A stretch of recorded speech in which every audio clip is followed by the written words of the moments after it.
Welcome to the Money Watch Show. It's Saturday, November 29th. And I'm your host. I'm your co-host, Jill Schlesinger, CBS News business analyst, certified financial planner. I'm joined by my co-host and yours as well, Mark Talercio. He is also a certified financial planner, and he is the executive producer of everything that I do in my life.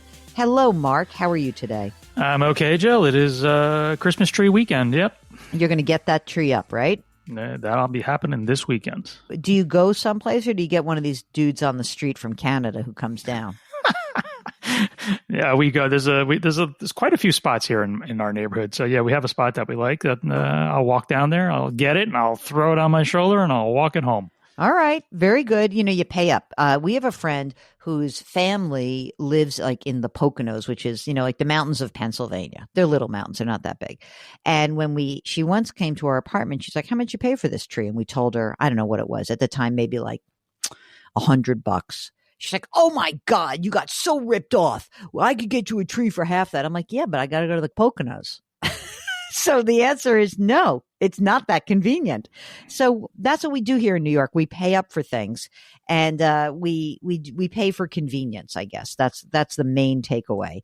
If you are wondering about whether you should pay up for something or not, or you've got some sort of financial matter going on in your life, you should go to our website, jillonmoney.com. In the upper right-hand corner, there is a Contact Us button. When you click that button, you will get a form. It will pop up. And we'd like you to write us a nice message, a nice long message about whatever's going on, especially if you're the shy type of person who does not want to join us on the air. If you do want to join us on the air, check the box. Mark will follow up, and he'll do everything else. Mark, what percentage of people say they want to be on the air? I would say probably 80%. But the funny thing is, so many people that say they want to come on the air, I reach out to, a lot of people, and I actually hear back from very few. Oh, so they get a little nervous. I think so, yeah. Okay. All right. Fair enough. If you're shy and you just want to have an email, that's fine too. But that is not the case for our listener, Bridget, who joins us from just across the river from me in New York City. Hello, Bridget. Welcome to our program. How are you? Hi, Jill and Mark. Thanks so much for having me. Tell us what's going on. How can we help you out? Well, I'm falling into a lot of the first-time parent cliches, and I'm thinking about possible future home purchase. Okay. So my husband and I have a 2-year-old. It's a lovely place to live, but it doesn't have backyard. It's been very challenging in the wintertime to find activities. And we recently went to a trip to a family house in Del Mar, upstate near Albany, and loved that community and had such a great weekend there. And so we were thinking about a home purchase for that area. Okay. I mean, it's a long way to get good ethnic food, but okay, I'm with you. You live in the heart of one of the most diverse areas in Queens. You sure you're not going to miss that? I definitely do. I'm going back and forth about it for sure. I mean, the Greek food alone here is worth it. Amazing. So you're kind of judgmental with yourself, aren't you? You're like, oh, I'm cliche. Why is that cliche? That's reality. It's a little bit of a challenge for many families who live in cities to figure it out. You don't have the backyard. You have a lot of other stuff. But so what would it mean for you guys to do this? That's the question. So how old are you, Bridget? We're both 35. Okay, great. And are you both working full time? Yes. Okay. How much do you guys earn? Together, $260. Okay. Do you have jobs that are transferable if you were to leave the New York metropolitan area? Yes, I would actually do probably better at working in Albany, but my husband is a lawyer and has transferable skills as well. Okay. So that's a big plus, because obviously if you could make $260 in Albany, it's going to go a lot further than making $260 in New York City, right? That's the dream. I know it is. Okay. What is it that a home purchase would mean for you guys? How much would you have to spend to get into something that you'd be comfortable in? Well, just by looking at Zillow and hearing about, the locals from the family members, homes are going for about $400,000 to $500,000 for fairly basic starter home. And we don't need a lot of space right now. So that's what we were surprised by, actually. That Pleasantly surprised. Right. Yeah. Okay.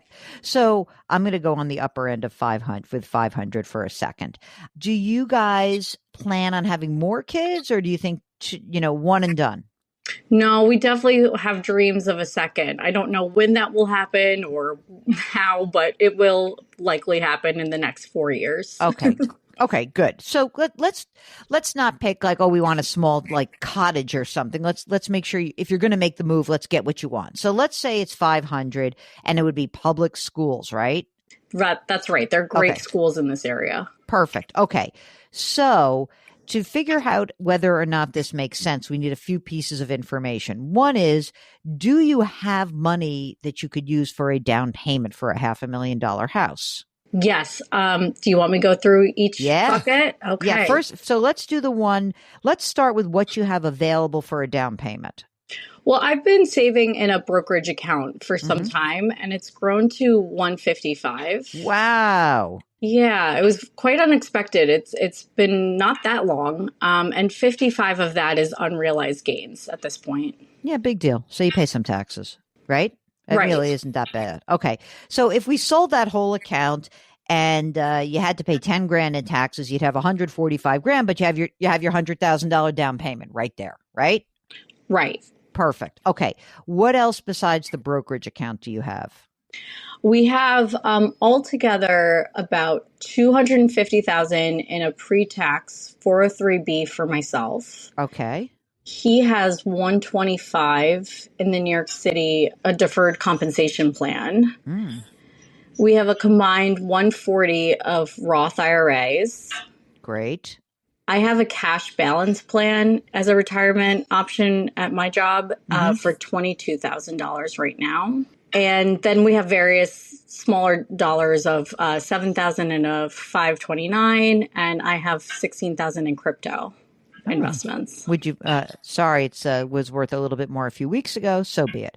Are you willing to part with any of your 16,000 of crypto or not? Is that just your fun money? Okay, you're like everything's on the table, right? Right. Okay. Are either of you in jobs where you would have a pension? Because you say 403B and he's got some deferred comp. Is there a pension availability for this? I have an extremely small pension. Okay. Well, I'm not going to worry about it then. That's fine. Okay. Yeah, it's an $800 a month benefit, but I would have to continue in the job for quite some time. Would you be moving into a job that is also have a pension availability? I could always go into state service. Okay. Interesting. Okay, that's good to know. You've got rent right now, right? So what is your rent costing you? Oh my goodness. This is the key part. We're in a rent stabilized apartment. Oh, this hurts. Okay, give it to me.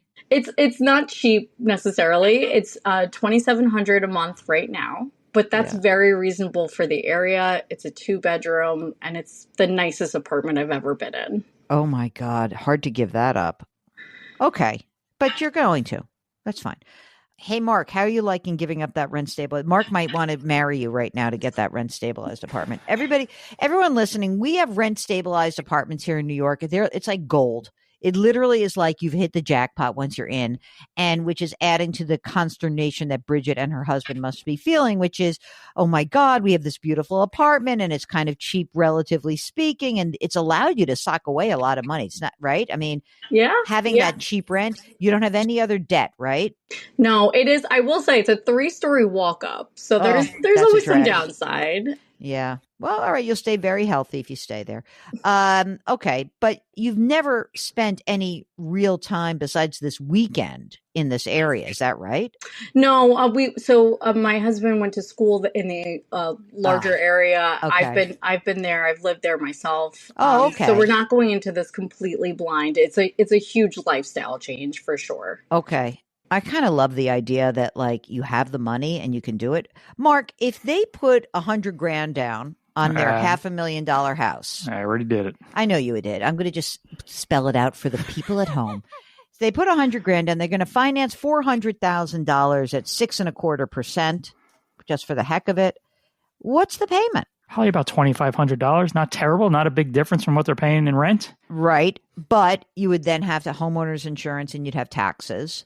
So maybe it's an extra $1,000 a month that you would have to kind of swallow with all in, right? Right now, how is your cash flow? And like, are you maxing out both of your retirement accounts? Yes. And then how are you putting money in the brokerage account? Is that just out of cash flow, like whatever the extra money that's floating around? That's right. How much is it? Is it an amount every single month? Are you methodical, or is it just every so often your cash gets more than you need? Before paying for daycare, I was methodical. I will say in this environment today, it's kind of like whenever it builds up. And so my yearly contribution so far has been $9,000. Okay, that's great. Daycare, how much is that right now? It's not too challenging. It's $2,100 a month right now. And up there in the, of course I'm like up there, like it's, you're in the Antarctic as far as I'm concerned. So upstate, would it be similar? Yes, it's not that much cheaper. Okay. But unfortunately, we would lose the year if we did it right now or even in the next year. We would lose out on that year of $3,000 that's free in New York City. Oh. But we'd have to continue paying for care upstate. I got you. Okay. All right. Huh. $3,000 was huge for us. So can you explain, Mark, how that works? It's just kind of New York City's form of universal child care starting for kids that are 3 years old. There's a $3,000 program offered by the public school system. So, but your kids too, and if you want to do this, you're feeling like you want to pull the trigger now, right? Yeah. Okay. Mark, what do you think about this game plan? How are you feeling about the move up to upstate? It's not something in a million years I would ever even consider, but it's not me. This isn't me. If they want to do this, there's absolutely no problem. The issue here with Bridget is she's really, really reluctant to blow out that brokerage account for the down payment. Why? Why'd you have the brokerage account? Well, it makes me feel happy and safe to have it, Well, listen, it would make me happy and safe for you to stay in a rent-stabilized apartment for $2,700 a month and walk up those 3 stories for the next 5 years. That would make me happy. But, if you want to do this, there's absolutely no reason not to blow out this account and use it. I mean, you don't have to put 20% down. You could see what it looks like to put 15% down, but you'd still have to blow most of this out to pay for the costs of moving into a house and furnishing a house. Like there's a lot of expenses here. And how much do you have in savings? Just non-retirement, like safety net savings? Just $35,000. Yeah. So I think you are going to have to blow the whole thing out. Mm-hmm. If that makes you feel queasy, just saying, you're in great shape right now. So here's another way to think about this. If you are feeling somewhat queasy about like pulling the trigger, you and your husband sit down and you're like, you do your, let's look at the spreadsheet. Let's look at this. How is it going to work? And you say, we're not really ready. We're just not really ready. This is, of course, maybe this is going to be, you say, let's get through one more year. We'll make another determination. I would still actually suggest that you take some of that brokerage account money and get rid of some of the stocks and the risky stuff, because I don't want you to be in a situation where you're like, okay, it's March. We are not doing another winter here in New York City. We want a house. And there's like the coinciding moment of like we're in a bear market and you no longer have 155 in the account. It's, oh gosh, it's 112. I mean, I don't want to wait for the market to go down to rob you of this opportunity. So in some respects, I understand that it makes you feel good. On the other hand, I look at that and I was like, but if you really want to like do this, now would be a great time. You've just had this amazing run. Take the money, get your house, settle down. You've got a lot of money saved in retirement assets. You're going to get new jobs and you'll build that brokerage account back up. You will. I know you will. It's just scary. I get that it's scary, but I don't think that should be the reason why you don't do it. I feel like, is one of you more inclined to want to do it, or do you both really want to do it? Tell me the truth. No, my husband is the one with dreams of homes and hosting in his heart. Oh God, I love this host. And And you're just worried? Like, do you feel worried about like my friends, my social fabric? Like, how are you feeling about that part of it? Oh, of course. But, I think I'm ready for a change at the same time. And as long as we keep working, it feels doable. Well, I think especially if you're going to have another kid and you are going to be busting a little bit at the seams when you have a second child in this, even if you stay in a rent stabilized apartment, it's a 2 bedroom. So the kids have to share a room, right? Yep. And if you have a child of a different sex, maybe that doesn't feel so happy for you, right? Of different gender. So I am kind of inclined to say if you guys are feeling like you're ready to do it, go ahead and do it. Start pulling some money out of the brokerage account and, liquidate some of these holdings. Maybe spread your tax liability out over this year and next year. You could do half now, half in January, and get yourself going and, spread your tax liability out a little bit. I think that would be a fine plan, or even do like 1/3 this year and maybe do the rest next year. So you defer how much tax you have to pay into the future. That might be a good idea. But if we're talking about a $500,000 house, I don't see this being a problem. If all of a sudden you come back on the air and you say, guess what? We really want to buy an $800,000 house. It's not going to look so great. Yeah, that was Long Island for us. We said, oh, maybe one day Long Island, but those are not homes that we can that we're so excited about. I think Del Mar was a lovely community and a lovely home. So I think you are I just think you're in great shape. It's so scary. I get it. But Mark, do you want to weigh in on the moving to a nice, bigger place? Mark and his wife they have had a great apartment in a very happening neighborhood. And when you had a kid, it changed, right, Mark? Yeah, but we were also kind of over the neighborhood. We wanted something a bit quieter. And so we actually moved from an elevator building to a third floor walk up. How about that? and I got to tell you, I don't miss the elevator for 1 second. Yeah, I was going to say, this is. I feel like we say this once a month nowadays, but this is why the brokerage account is there. This is why you've been building it up for possible opportunity like this. It's the brokerage account is not there for it to never be touched. This is what it's for. You need money that you can get your hands on. You can't get to those retirement accounts, but you can get to your brokerage account, and you're a saver. It's going to build back up. And I think that it's very important for people to be honest with themselves about where they are. And if you're feeling like this is really where you are, I don't feel like this is a problem. I mean, really, you're going in the right direction. What's the worst thing that happens? Let's like say that you go up there and you are miserable. And you're like, no way. This happened to my brother-in-law, by the way, right after 9/11. He and his wife, they're like, let's move to the suburbs. They moved to the suburbs. That lasted exactly like 16 months. And they were like, uh-oh, this was not good. And they moved back to the city. And so what? Big deal. Really? What's the worst thing that happens? I think you'll probably be very happy there. It's just really scary to do it. Yeah. Well, you've made my husband very happy. Oh my God. You wanted me to tell you that it was just the worst thing you knew that it was not a bad idea. No, but it's going to be hard to start from zero. That's my feeling. You're not at zero. You have 250 grand in your retirement account. Wait a minute. You're really making yourself crazy, doing a number on yourself, right? You got 250 grand in the retirement account, plus the 22,000 in the cash balance, plus the 125 in the deferred comp. Yeah. Plus, and you can blow out your crypto as far as I'm concerned and use that also. But I mean, you've got money. You're doing a great job. Okay. Okay. And so I don't want you, don't do a number on yourself. This is like you're playing games. It's like the funny thing when people come on the show with us and they'll say something like, well, I have, let's just pretend like I have a brokerage account worth $50,000 and I have $50,000 of debt. And we're like, well, just use the brokerage account to pay off the debt. And they're like, no, I don't. I'm scared to do that.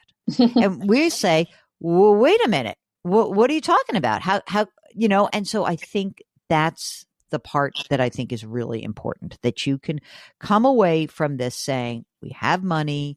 This is what it's here for. This is the opportunity. It's going to be good. I promise. All right. Well, thank you guys both again. And I'll let you know when we I'm excited. I am excited for you to absolutely come back and tell us everything that has happened. I'm very, very excited. Okay. Okay. Thanks again. Good luck. Hey, Mark, one last thing to say about this, which is I know people really get in their heads about like the money they've saved, but it's so important that people try like heck to really come to this process with an understanding. You have a balance sheet. There are assets. There are liabilities. The assets are there for you to use. They're not there to sit on your balance sheet. The assets there for you to accomplish a retirement goal, a college savings goal. No one goes to funds of 529 for a long time and then says, oh, I can't believe I had to use that to pay for college. Right? So we want you to feel comfortable with the idea that you can liquidate money that you have saved and invested to reach a goal. And that's what we hope you can do. And you're liquidating it not to just like throw it away, but to buy an asset. Right. You have an asset. You still have the same balance sheet. You have the same, at the end of the day, your net worth will be the same. It's just the composition of that net worth has shifted. So, for all these young folks, especially people who are young and it is great to have opportunity, but if this is what you want, go do it. I feel very comfortable making these suggestions. Okay. If you're considering something like Bridget and her husband and you're a little worried, get in touch with us. Go to JillOnMoney.com. Click the Contact Us button, write us a note. Be sure to give us lots of detail if you're not going to join us live. Of course, if you are going to join us live, just check the box. Mark will do everything else. Respond to his email when he sends it to you. And just know you can sign up for our free weekly newsletter. It's right there on the front door of the website. That will entitle you to our blog as well. All sorts of stuff that's free on the website, another podcast, the radio show, videos, resources, all there for you. You can subscribe to us on the Odyssey app or wherever you get your podcasts. We would hope that you could leave us a rating and review wherever you listen. Mark Talercio is the co-host and executive producer and king of all things web. And you should know that we drop our episodes on the weekends, Saturdays and Sundays. Please try to lift someone up, change your work, change your wealth, change your life. Thanks for listening. We'll talk to you tomorrow.